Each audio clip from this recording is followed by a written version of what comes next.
Hello दोस्तों, welcome to road to IIT. So आज से हम स्टार्ट करने वाले हैं कंटिन्यूटी। ओके। सो पहले मैं एक पेज ऐड कर लेता हूँ यहाँ पे। पहले मैं आपको बहुत ही बेसिक से समझाने वाला हूँ कि आप समझते क्या है कंटिन्यूटी से। हम आज कंटिन्यूटी के डेफिनेशन देखेंगे, हम उसका रियल फिजिकल सिग्निफिकेंस भी देखने का ट्राई करेंगे। ठीक है, तो हम सोचते हैं कि कंटिन्यूटी है क्या रियल लाइफ में और मैथ्स में। जो कंटिन्यूटी है दोनों में थोड़ा कुछ डिफरेंस है। ठीक है, तो एक एग्जांपल लेके मैं समझाता हूँ आपको। हम बोलते हैं सपोज के कि कोई एक कंपनी है, सपोज के ये कोई एक कंपनी है, इस पे प्रोडक्शन का काम चल रहा है। सपोज के पेंसिल बना रहे हैं ये लोग। ठीक है, तो हम बोलते हैं कि यहाँ पे कंटिन्यूअस प्रोडक्शन हो रहा है लास्ट 8 घंटे से। आया वर्ड कंटिन्यूअस। कंटिन्यूअस प्रोडक्शन हो रहा है यहाँ पे 8 घंटे से, मतलब यहाँ पे कंटिन्यूअसली 8 घंटे से काम चल रहा है। अगर कहीं पे कोई बिल्डिंग बड़ी सी बन रही है, ठीक, तो हम बोलते हैं कि यहाँ पे बहुत सारे जो वर्कर्स है, ठीक है, बहुत सारे जो वर्कर्स है वो लास्ट 12 घंटे से काम कर रहे हैं कंटिन्यूअसली। कंटिन्यूअसली 12 घंटे से काम कर रहे हैं। ठीक है, तो उसका मतलब क्या समझते हैं हम? उसका मतलब हम ये समझते हैं कि वहां पे लोग बहुत घंटे से कंटिन्यूअसली काम कर रहे हैं। वो कर रहे हैं 12 घंटे से कर रहे हैं। ठीक है, तो क्या मैथ्स में यही मीनिंग है? नहीं, मैथ्स में इससे थोड़ा डिफरेंट मीनिंग है। मैथ्स में डिफाइन होता है इंटरवल, और वो इंटरवल पे हम चेक करते हैं कि फंक्शन कंटिन्यूअस है या नहीं। चलिए मैं आपको वापस ले चलता हूं अपनी जगह पे। ओके, यहाँ पे क्या लिखा है? अ फंक्शन, कोई भी एक फंक्शन है, a function is said to be continuous on an interval. ये बहुत ही इंपॉर्टेंट वर्ड है। जब तक आप इंटरवल डिफाइन नहीं करोगे आपको पता नहीं चलेगा। On an interval if it's graph on that interval can be drawn, if its graph on an interval can be drawn without interruption, that is without lifting your pencil from the paper। अगर pencil उठाए बिना अगर हम उसका graph draw कर पाते हैं तो हम बोलते हैं कि वो फंक्शन कंटिन्यूअस है।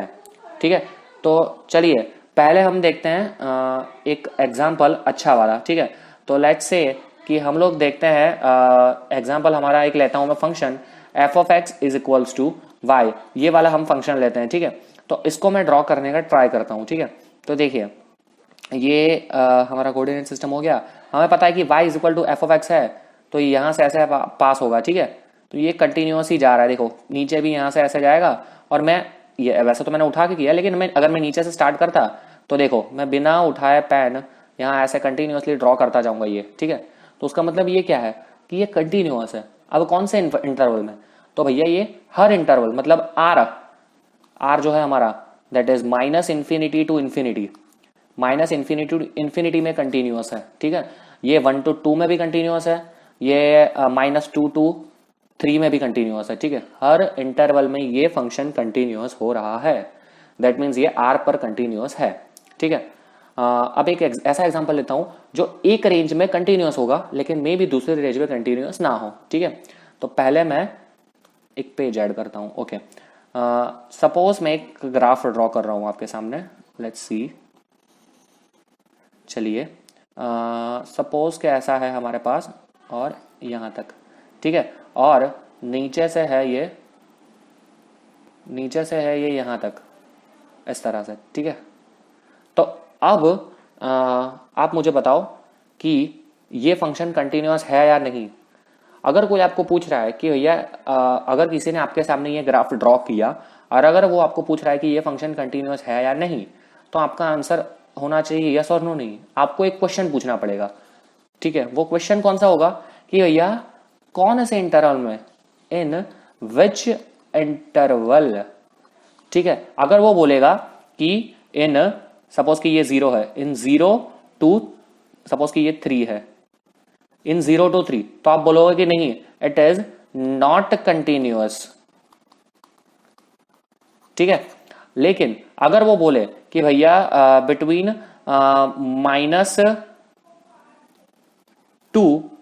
to 1, तो -2 to 1 में क्या है, तो आप बोलोगे कि यस दिस इज कंटिन्यूअस। समझ में आया होगा आप सबको? This is the real meaning of continuous. हमें हर बार एक क्वेश्चन पूछना पड़ेगा। अगर जब भी हम डिफाइन कर रहे हैं कंटिन्यूटी, तब हमें पूछना पड़ेगा कि भैया कौन से इंटरवल में, यही देखो फंक्शन, ये फंक्शन में ये यहाँ पे ब्रेक हो रहा है। सपोज कि ये पॉइंट है हमारा 1.5 पे ये ब्रेक हो रहा है, तो 1.5 पे ये कंटिन्यूअस नहीं है, लेकिन उसके अलावा हर जगह ये कंटिन्यूअस दिख रहा है। ठीक है, तो हम इसको लिख सकते हैं कि ये r माइनस 1.5 में कंटिन्यूअस है। ठीक है, तो अगर हमें इंटरवल पता है तो उस इंटरवल पे हम चेक कर सकते हैं कि फंक्शन कंटिन्यूअस है या नहीं। अगर कोई आपसे पूछे ग्राफ ड्रॉ करके ये कंटिन्यूअस है या नहीं है, अगर वो कहीं पे ब्रेक हो रहा हो, तब आपका पहला काम होना चाहिए कि हाँ भैया कौन से इंटरवल में। ठीक है, लेकिन अगर इस प्रकार का ग्राफ हो जो ब्रेक ही नहीं हो रहा है, तो हम डायरेक्ट बोल सकते हैं कि हाँ ये कंटिन्यूअस है। कोई सा भी इंटरवल ले लो, ये फंक्शन तो कंटिन्यूअस होना ही है, इसे कंटिन्यूअस होने से कोई नहीं रोक सकता। ठीक है, आई होप सबको समझ में आ रहा होगा। ठीक है, अब इस चीज को मैं कनेक्ट करूंगा लिमिट वाले फंडे से। ठीक है, लिमिट वाला फंडा क्या कहता है? लिमिट वाला फंडा कहता है कि a function f is continuous, a function f is continuous if x at x is equal to a, अगर x is equal to a, at x is equal to a when f of a define, मतलब पहली चीज तो function define होना चाहिए। अगर function ही define होगा तो मतलब कोई है ही नहीं, अगर राजा ही नहीं होगी तो प्रजा की बात करके क्या करेंगे। ठीक है, तो पहले तो फंक्शन डिफाइन होना चाहिए, फंक्शन डिफाइन होना चाहिए। फिर वहां पे limit x tends to a f of x, मतलब वहां पे लिमिट की value at the point a exist होनी चाहिए, और ये जो वैल्यू आएगी वो किसके इक्वल होनी चाहिए? f ऑफ a के इक्वल होनी चाहिए। मतलब that limit x tends to f of x has to be equal to f of a। ठीक है, अगर ये तीन कंडीशन सेटिस्फाई होती है तो हम बोलते हैं कि फंक्शन कंटिन्यूअस है। अगर इसमें से एक भी चीज सेटिस्फाई नहीं होगी तो हम बोल देंगे कि डिसकंटिन्यूअस है। मतलब अगर ये दोनों भी सेटिस्फाई हो गए, f ऑफ a डिफाइन हो गया, limit x tends to a f of x exist भी हो गया, लेकिन अगर दोनों इक्वल नहीं हुए तो हम बोल देंगे कि भैया ये फंक्शन डिसकंटिन्यूअस है। ठीक है, तो मैं आपको रिक्वेस्ट करूंगा कि आप तीनों के तीनों कंडीशन बाय हार्ट कर लीजिए। ठीक है, हमने फिजिकल सिग्निफिकेंस भी अभी देखा है। अब हम नेक्स्ट लेक्चर में इसके रिलेटेड और थोड़ा कॉन्सेप्ट क्लियर करने का ट्राई करेंगे, और ग्राफ्स में थोड़ा लाऊंगा पिक्चर में, और हम थोड़ी चीजें सॉल्व करने का ट्राई करेंगे कि कैसी कंटिन्यूटी में आगे बढ़ते हैं हम लोग और क्या क्या चीजें इंपॉर्टेंट है। तब तक आप जितना भी अभी तक मैंने सिखाया उसको रिवाइज करिए। Thank you for watching this video. Please like, share and comment if you have any doubts. Don't forget to ask me. Thank you.